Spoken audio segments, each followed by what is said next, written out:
Hello and welcome. Good morning. I'm Ankita Saxena and you're tuned into Market Cafe. It's a show where we take you through all the global cues and all the cues back home that you need to watch out for before the start of D Street. But first up, let's take stock of how the Wall Street shaped up.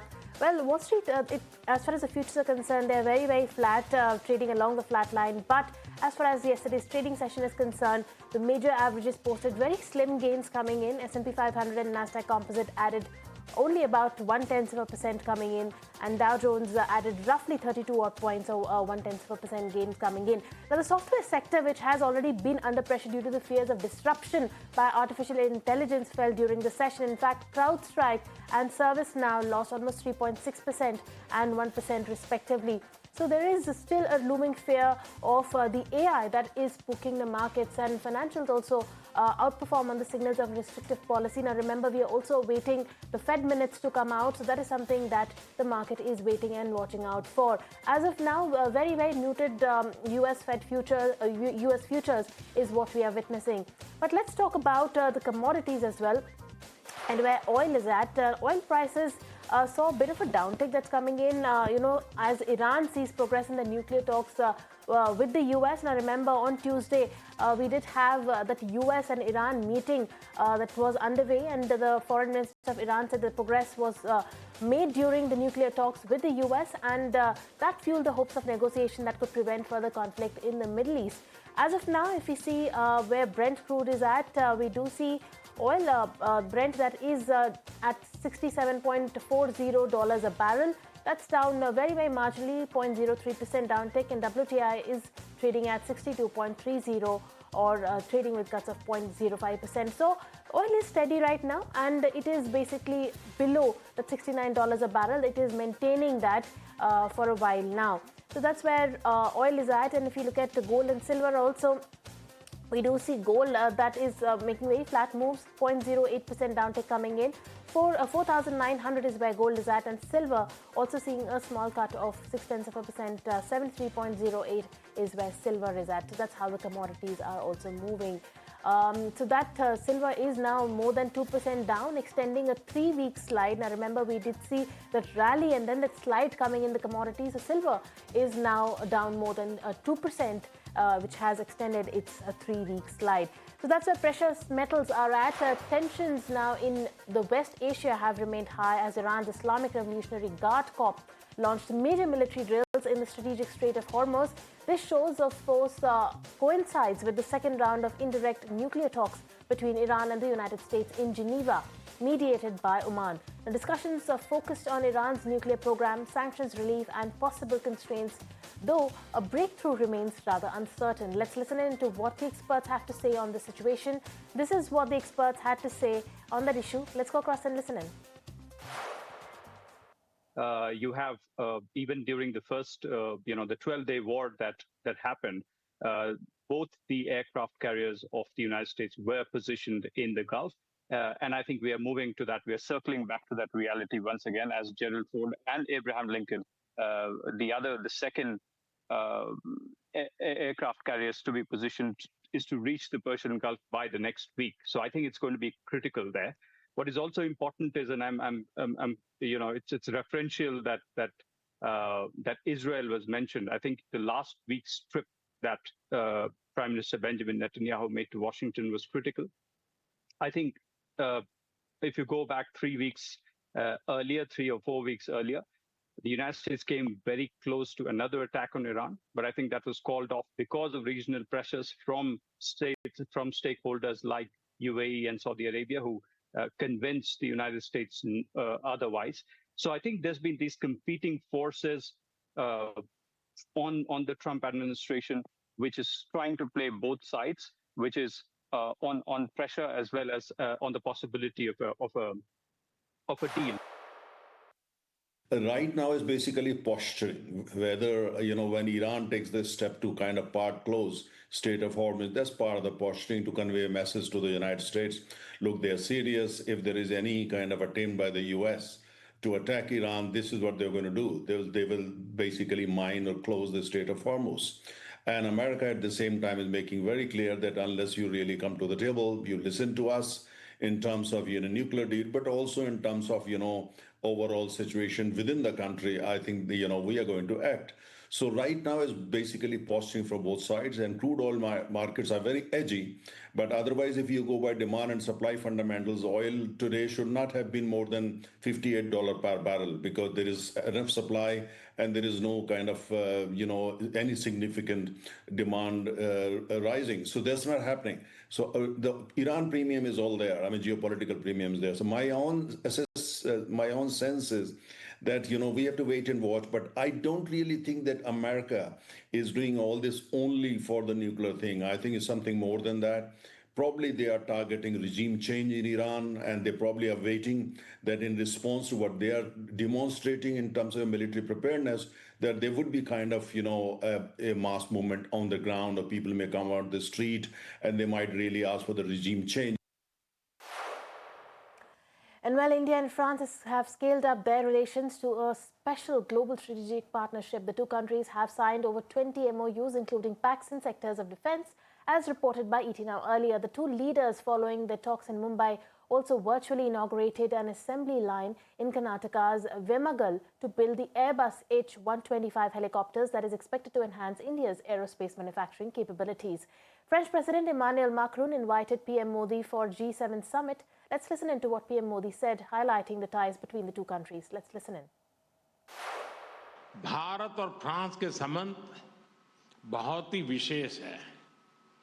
France Bharat के सबसे पुराने strategic partners में से एक है, और president macro के साथ मिलकर हमने इस स्ट्रेटेजिक पार्टनरशिप को अभूतपूर्व गहराई और ऊर्जा दी है। इस विश्वास और साझा विजन के आधार पर आज हम अपने संबंधों को स्पेशल ग्लोबल स्ट्रेटेजिक पार्टनरशिप के रूप में स्थापित कर रहे हैं। My colleague Ankur Mishra is now joining us. Had reported on the 20 MOUs between India and France, and he shares the details now. Let's listen in. Yes, the day one of French President Macron visit has seen signing off around 20 agreements between India and France, and the areas include defense, clean energy, space tech, and all verticals will see collaboration. That was the statement which came in from Prime Minister Narendra Modi. In fact, he spoke about the partnership. He also spoke about the manufacturing facility of a helicopter, and he also gave an example of how Made in India helicopter will be sold to the world, and this is developed by Tata Advanced and also Airbus, and that is in collaboration. But it will not only be of civil use, but will also be of military use. He also mentioned about joint innovation that will be set up in 2026. India and France are going to remind each other about the innovation, and more importantly, even the Macron's speech consisted of various elements which included geopolitics. He clearly mentioned about AI, which should be multilingual. He mentioned about hegemony, and referring to, of course, US's dominance which is there, and he clearly mentioned that the world should not be tolerating hegemony, and therefore India and France should be together fighting out. So all in all, yes, more than 20 MOUs have been signed, and there are multiple areas where collaboration will be there between India and France. And while Donald Trump says that Japan has begun deploying its $550 billion investment commitment in the United States, the first projects including energy, power and critical mineral facilities in Texas, Ohio and Georgia worth $36 billion. The investments are linked to tariff concessions under a bilateral trade deal. Projects will be vetted by a panel led by Commerce Secretary Howard Lutnick. And on the macro front, Japan's exports surged 16.8% on a year-on-year basis in January, the fastest pace since late 2022, sharply beating the expectations. Shipments to China jumped 32%, offsetting a 5% decline in the exports to the United States. Imports unexpectedly fell 2.5%, improving the trade balance. And Meta Platforms has expanded its partnership with NVIDIA to deploy millions of AI chips across its global data centers. The deal includes the next-generation GPUs, Vera Rubin systems, and NVIDIA standalone Grace CPUs. CEO Mark Zuckerberg said that the move supports Meta's push towards personal super intelligence. And Warner Brother has rejected Paramount, Skydance's revised takeover bid, but has given it 1 week to submit a final offer. Paramount has verbally indicated a possible $31 per share proposal, higher than its earlier $30 bid. Warner Brothers continues to back its existing merger with Netflix, which faces a shareholder vote on March 20th. And Fed Reserve Governor Michael Barr signaled that interest rates may need to remain restrictive for some time, citing persistent inflation risks. Speaking at the New York Association for Business Economics, Barr warned that rapid AI adoption could disrupt the labor markets or fuel near-term inflation. He said that the Federal Reserve will stay cautious until the disinflation proves durable. And well, with that, it's time for us to slip into a short break. Don't go anywhere. We'll be right back with more. Stay tuned.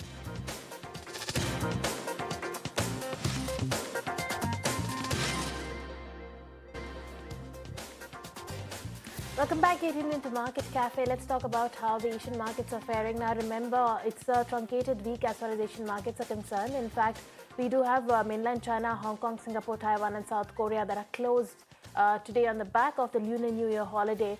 So those markets are shut, but Nikkei is open and Nikkei is trading up with gains of 1%. Now, remember, we did see Nikkei had seen a downtick in the last 2 days after Japan's GDP numbers had come out. It was weaker than what was being penciled in, and on the back of that, we did see the downtick in Nikkei. But now we see some fresh buying coming in, and Nikkei is trading up with gains of 1%. And besides that, we also have S&P ASX 200 that is trading today. And if you look at that market, that one is also trading with gains of 0.3%, just a marginal 32-point uptick that's coming in. But GIFT Nifty is indicating a very, very muted start for Indian markets, just an uptick of 16 odd points. So expect a very lackluster and a muted start to Nifty as well. But let's talk about the stocks that are going to be in focus today. And for that, now I'm joined by my colleague Mithali, who will take us through all the stocks in focus. Mithali, take it away. Right, good morning. So for the stocks in focus today, let's have a look at Infosys. The IT major has launched its AI-first framework under the Infosys Topaz suite, targeting a $300 to $400 billion global AI services opportunity by 2030. And the company is clearly doubling down on the AI-led growth. Also keep Dilip Bilkon on your focus, as the company has emerged as a L1 bidder for a 702 crore rupees Narmada River project in Gujarat, which is to be executed on an EPC basis within 24 months. Let's have a look at BHEL, as the company has secured a letter of acceptance from SAIL for a 1200 to 15 crore rupees captive power plant project in Banpur. Keep Dabur India also on your focus today, as the company has announced some leadership changes. Mr. Harjeet S. Bhalla to take over as CEO from April 15, 2026, and also Mohit Malhotra, who has been designated as whole-time director and also global CEO. Lastly, let's have a look at Eternal, as the company has expanded its strategic collaboration with OpenAI, strengthening its AI capabilities across businesses, and another sign of AI becoming core of the corporate strategies. That's all from my side. Back to you. All right, thank you, Mithali, for joining us with the stocks and news. But let's go to Karan as well, who's standing by with another list of stocks that you need to keep on your radar. Karan, tell us what are the stocks that are going to be in focus today? Good morning. Well, absolutely. Starting off with the IT space, Hexaware Tech has announced the launch of an open version of RapidX. Remember, featuring native integration with Replit, an AI platform that enables users to turn natural language descriptions into secure production-ready enterprise softwares. Shifting focus to the green energy segment, Satvik Green Energy, a huge positive order win from Satvik Green Energy's end. The subsidiary of the company, Satvik Solar Industries, has received an order worth 44 crores from a renowned independent power producer, EPC player, for the supply of solar PV modules. Shifting focus to the hospitality segment, a big positive from Ventive Hospitality. The company has completed acquisition of financed VN Business Park Private Limited for 60 crores, securing exclusive rights for Soho House expansion. Moving on to Bharti Airtel from the telecom sector, a huge positive news. The arm has received RBI registration to operate as a Type 2 non-deposit accepting non-banking financial company. Moving on to Healthcare Global, approved the fundraising via rights issue worth 425 crores. Let's take a look at the block deals as well. Stalem Industries, Aika Kogyo Company, the Japanese chemical and construction materials manufacturer, has acquired 29 lakh shares, equivalent to 17.1% stake for 652 crores. And lastly, Urban Smart Spaces, promoter entity Aura Securities has acquired 18.35 lakh shares, a 4.6% in the company at 545 per share, totaling to 100 crores. That's all from my end. Over to you. All right. Thank you so much, Karan, for giving us all the stocks to watch out for. But let's go across to my colleague Snehi, who's joining us with all the cues that you need to watch out for in today's trading session. Over to you, Snehi. Well, yes, lots of cues to watch out for. Back home, French President Emmanuel Macron's trip to India continues. It's the second day of his trip, so watch out for that. The India-France CEOs Forum is going to be taking place as well, so watch out for that. And reports also indicate that Brazilian President Luiz Inácio Lula da Silva will also be making an official visit to India, so watch out for all of these developments on India's bilateral relations. Shifting focus globally from the US, industrial production numbers will be on our radar. Other than that, the Fed will be releasing the minutes of its latest Jan 27-28 meeting, so watch out for the fine print over there. From UK, inflation print in the form of CPI will be out. Other than that, Chinese markets continue to remain closed for the week on account of the Lunar New Year holidays. And from Japan, trade data will be on our radar as well. But once again, shifting focus back home and talking about corporate action and board meetings, it's going to be names like IRB Infra, Indraprastha Gas, GR Infra, HAL, CMS Infosystems, Coal India, Bharat Forge, Torrent Pharma, Oil India, ONGC, Natco Pharma, to name a few. Some of these major big names are going to be trading ex-dividends, so watch out for that. And lastly, in terms of some other events that we are tracking, ECB Executive Board member Isabel Schnabel is going to be speaking at an event, so watch out for her commentary and keep a close eye on all of these cues. All right, let's also take stock of how the markets shaped up yesterday. Nifty closed above the 25,700 mark and posted gains for second session. Banks and broader markets gained as well. Metals and realty stocks came under pressure, while PSU banks, FMCG and IT index surged. Top Nifty losers included Quality Walls and Hindalco. My colleague Snehi is joining us yet again with the roundup. Well, yes, overall a good day of trade for the market, and given that it was the weekly Nifty expiry day, markets were rather stable, ended with an uptick of about 0.2% on the Nifty and around the 25,725 mark on the spot basis. Sensex also saw similar gains, about 0.2% of an uptick, and Nifty Bank also did very well for itself, about 0.4% uptick, led solely by PSU banks. Yes, the private banking names did pretty okay for themselves, but PSU banks was one of the strongest pockets in the market. Before we get to that, just taking a look at some of the top Nifty gainers and losers. Adani Enterprises up 2.5% was the top Nifty gainer on the back of their $100 billion data center and AI plan. You have ITC, 2.25% uptick on that one on the back of a BNK channel check indicating that ITC and other cigarette makers have taken sufficient price hikes to try and mitigate the impact of the excise duty by the government. BEL, Infosys, of course, on the announcement of its tie-up with Anthropic and on all of the announcements that came in on its investor day. Infosys also in focus and did very well. L&T, Asian Paints, Adani Ports are some of the other gainers. On the flip side, some pressure on Hindalco and the overall metal index. Eternal and Swiggy both were under pressure on the back of this 1% Karnataka rule coming in for gig duty workers for their welfare. So that is also something that kept the platform companies under pressure, especially the quick commerce ones. Trent, Tata Steel, Reliance, Shriram Finance, Cipla were some of the top Nifty losers. If you take a look at the broader end of the market, the mid-cap index was up about 0.3%. The small cap space was up 0.6%, so good move there. Sectorally, it was the day of the PSU banks, a 2.25% uptick coming in on the Nifty PSU banks, led by names like Bank of Baroda, PNB, Indian Bank, Union Bank, Bank of India and Bank of Maharashtra. Following that, you had Nifty Defence, of course, on the back of this Cochin Shipyard news flow, wherein they've been declared the lowest bidder for a 5,000 crore rupee order from the Indian Navy. Cochin Shipyard did very well. That stock was up about 4%, and that was accompanied by names like Astra Micro, Cyan, DLM, BEL, Bharat Forge, that kept the Nifty Defence Index also upbeat. That was followed by gains in IT, FMCG, media, auto and some other sectors like Nifty Pharma, Bank and Energy that were in the green. On the flip side, you had names like Nifty Realty and the top loser Nifty Metal that closed in the red. Nifty Metal was led lower by names like Hindustan Copper, Hindustan Zinc on account of the fall in spot silver prices. Nalco, Jindal Steel, Hindalco, NMDC, Vedanta were some of the top losers from the Nifty Metal basket too. Overall, from the broader end of the market, you had Nugent Software that was up 12%, did very well. OneSource Solutions, Praj Industries, Aegis Vopak, PCBL, Force Motors, HFCL on the back of an auto win also did very well. Praj Industries on the back of solid results and very optimistic management commentary continued to do well for successive days in a row.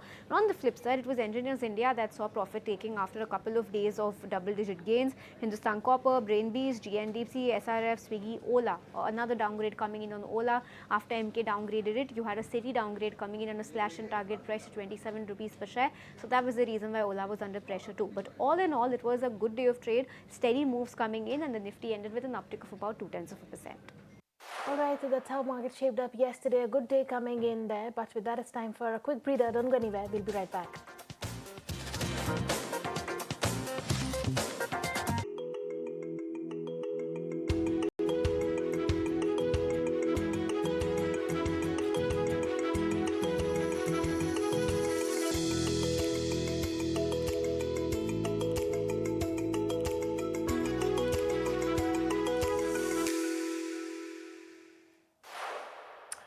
And well, day 2 of the India AI Impact Summit 2026 concluded successfully at the Bharat Mandapam with a strong focus on ethical governance, real-world deployment and inclusive access to artificial intelligence. Prime Minister Modi reaffirmed India's vision for safe, human-centric AI, emphasizing responsible innovation and global collaboration. Throughout the day, sessions spotlighted transformative applications in healthcare, agriculture, education and public services, aiming to translate global dialogue into accountable, scalable action worldwide. Now, as the summit moves into day 3, the focus shifts towards forging stronger international partnerships and outlining concrete roadmaps for implementation. My colleague Sumita joined us from the venue. Let's listen in.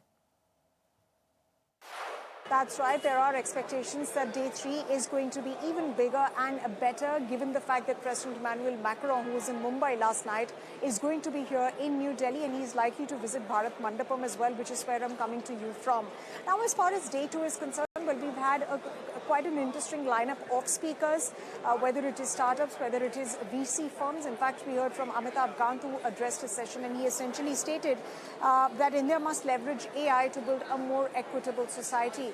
In fact, IT Minister Ashwini Vaishnaw also held a press briefing, in fact, wherein he answered a whole host of questions. He stated that India is looking at investments worth $200 billion in the space of AI over just the next 2 years. And these investments will be across the stack of AI, so whether it's in infrastructure, whether it's in applications and the other key pillars. He also stated that the Indian government is having a dialogue with industry leaders, with industry members from social media as far as regulation on social media restrictions for children is concerned. Now, that is a concept that has also been applied globally in some countries, and India is having a dialogue with social media platforms on that. The third important thing that he essentially stated was that Jensen Huang, he addressed the issue of Jensen Huang, NVIDIA's top boss, not coming here at the AI Summit. He said that he wanted to come, but he had some other engagements, important engagements, which could not be avoided, and he would not like to speculate on the people who've not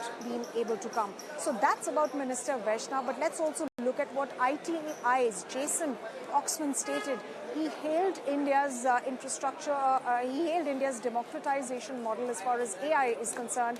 He also said that American companies are looking at building in India with the MSMEs, Indian MSMEs. We also caught up with David Zapolsky, who's the policy chief at Amazon Global. He essentially hailed India's AI model, and he said that Amazon's $35 billion worth of investments are going to be in the space of building infrastructure for AI.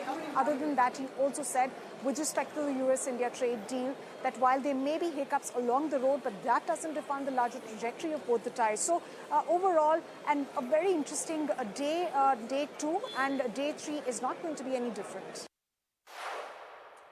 All right, in an exclusive conversation, my colleague Sumita also spoke with David Zapolsky, Chief Global Affairs and Legal Officer at Amazon, on India's growing opportunities in AI and data centers, Amazon's strategy in the space, and how India and US trade deal could boost Amazon. Let's listen in.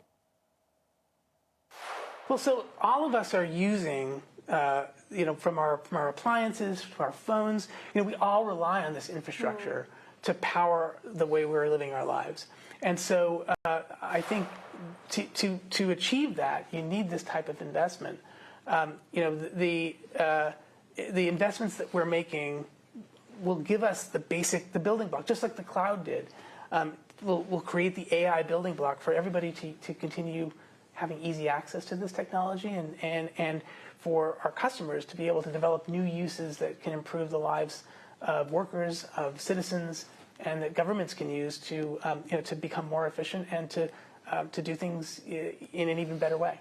Right. Let me also ask you. I realized I didn't quite. I meant to circle back to your question on the tax incentives.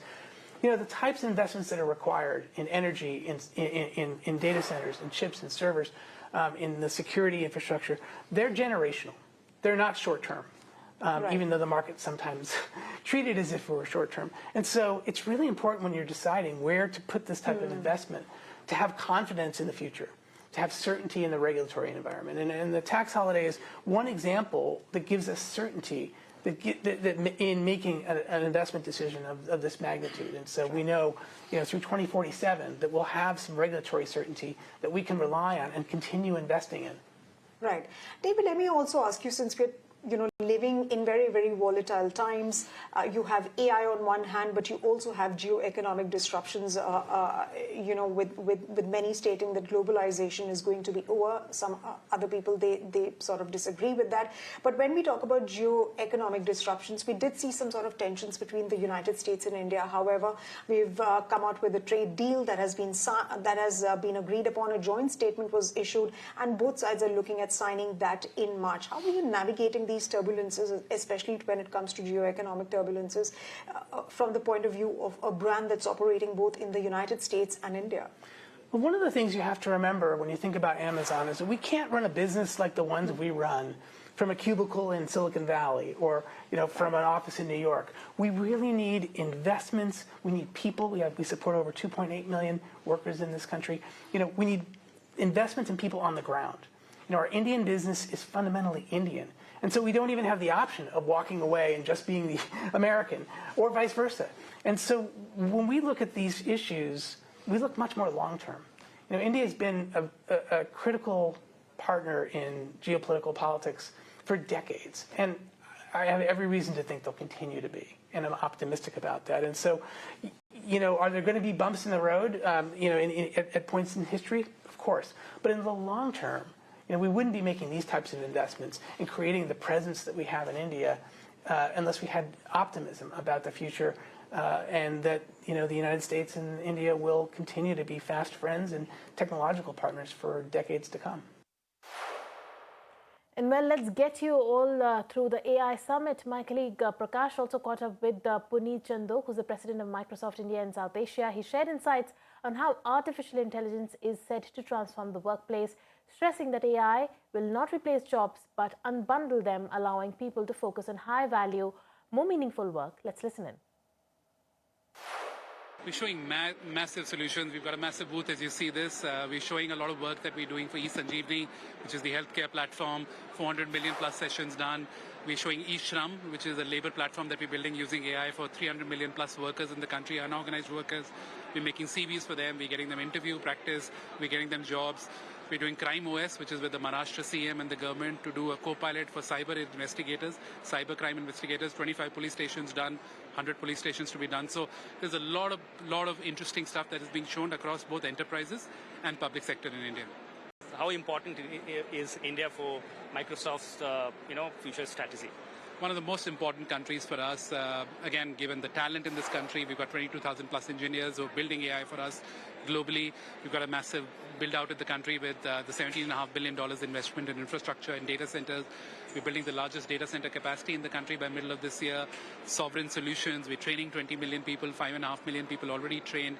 So it's a massive part of our strategy. It's a fast-growing market, one of the fastest-growing co-pilot markets in the world.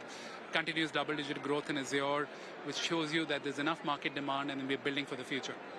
Any sort of policy support that you needed from the government side to develop India's AI ecosystem going forward? I think the government's already, on the front foot and way ahead of us, right? If you look at the recent budget, the announcements for data centers are a step in the right direction. The whole spend on AI mission is an incredible step in the right direction. And the government is constantly talking to us We're learning, we're bringing best practices from the world to the government, and then the government is framing policies, making sure that we take care of Indian citizens, Indian sovereignty, Indian trust, Indian innovation, but also bring the best of the world to India. And I think that's something which we should all feel proud of. All right, moving on then, seeing hunger and eagerness across India to acquire AI skills. That's the word coming in from HCL Tech's head of AI, Alan Flower. He also says that the future belongs to AI native enterprises. Let's listen in. When you think about the future of industry in general, it should be obvious to anyone at this show this week that the future belongs to those AI native enterprises. You can see clear evidence now that tomorrow's successful business organizations will be those that leverage advanced AI to transform the way they run their operations. That's exactly the journey we're on here at HCL Tech. We're very advanced on our journey to become a fully AI native organization. What that really means is we're leveraging AI to bring more value to our clients around the globe. We can deliver value more quickly, and we become a far more productive organization. This is exactly the journey that successful businesses want to be on as well. So we're very busy in our AI labs in particular, helping businesses here in India and around the globe leverage AI to transform the way that they conduct themselves. How do you see India, especially the progress which have been made in AI ecosystem, the kind of support that the government has been providing? So what is your opinion on that? Well, look, what a great place to ask me that question, all right? This is a phenomenally successful event, the AI Impact Summit here in Delhi, well attended by businesses as well as students and educators as well. Just looking, for example, at the sheer number of students and younger people that are attending this week shows you the hunger and the eagerness across India for people to acquire the skills, to leverage AI, to transform their careers as well as their businesses going forwards, right? Now, from my perspective, and I lead our AI labs, our most successful AI lab in HCL Tech globally is our lab here in Delhi, all right? So what great evidence of the progress that India has made. I'm really encouraged by the quality of the workforce that we have here in India. I'm really impressed by the quality of students that are walking through our door now. In terms of us now preparing for the future skills that we need to be successful, I think it's very encouraging to see these young students now come into HCL Tech with many of the foundational skills that we feel are necessary to be successful. My last question before I let you go, do you seek any sort of policy-related support from the Indian government, especially focused on India's ecosystem that could help going forward? Well, I'm not really here to comment on the Indian government, of course. I'm not a native from India, so you shouldn't expect me to. But most importantly, at the national level, I'm really encouraged by the support that I see across India, right? We find business leaders in this country fully aware of the impact that AI should bring to their organization. The wider ecosystem, particularly the universities and the colleges, as I said before, are doing a very good job to prepare people to be successful on this journey as well. And we'll keep getting you more from this AI summit, but with that, it's time for us to slip into a short break. Don't go anywhere, we'll be right back.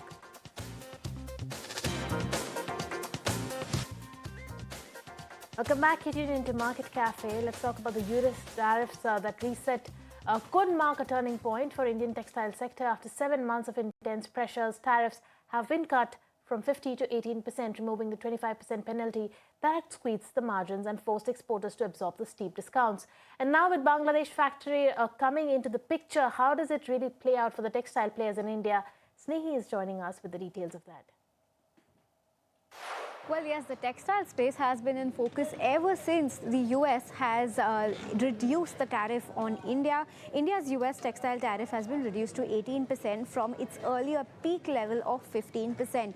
But while this makes a lot of India's exports to the US in terms of textiles and yarns competitive now and more attractive, there is a twist to this tale.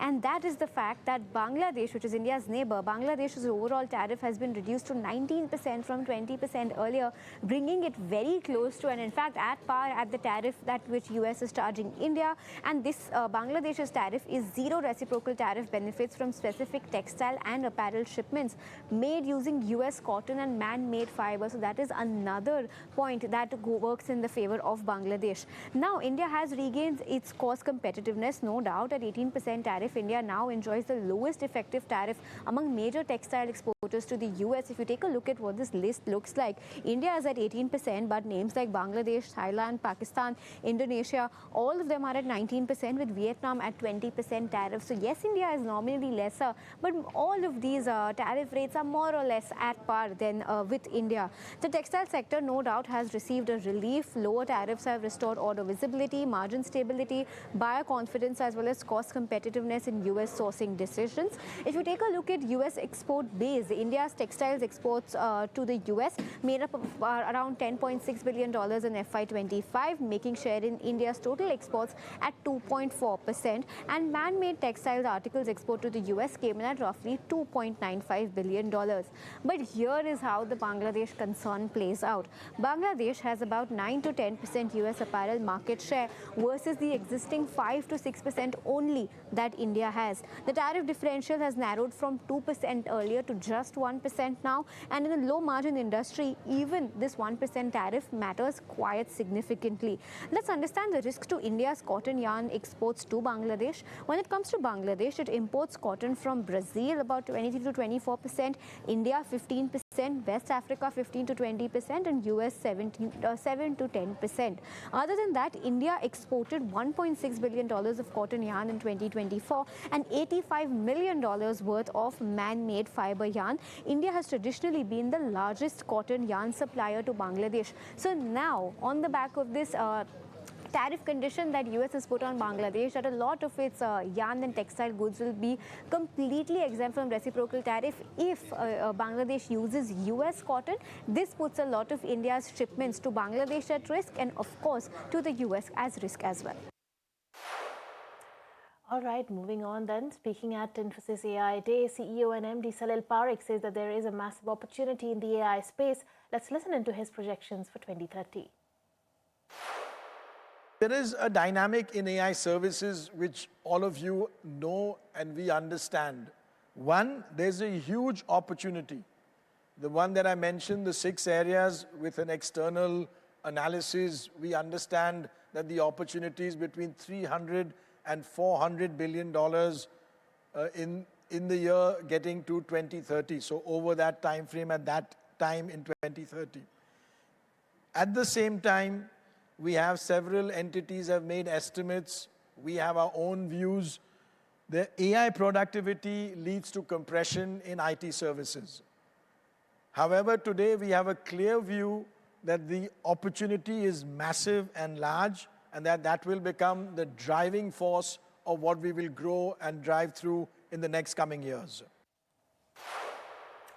All right, before we shut shop on this edition of Market Cafe, let's take stock of how the Asian market is faring right now. Like I mentioned, we do have mainland China, Hong Kong, Singapore, Taiwan, and South Korea. Those markets are shut on the back of Lunar New Year holiday, and the only markets that are open is Nikkei. That's trading up 1.2% right now. In fact, Nikkei that had seen that downtick coming in after weak GDP numbers is now seeing fresh buying coming in. So Nikkei is trading up 1.2%, and ASX S&P 200 is also trading up. In fact, that is trading up with gains of 0.2% right now. And GIFT Nifty, though, is indicating towards a very muted start for the Indian markets. And with that, it's a wrap on this edition of Market Cafe. I'll take a leave. Thank you so much for tuning in.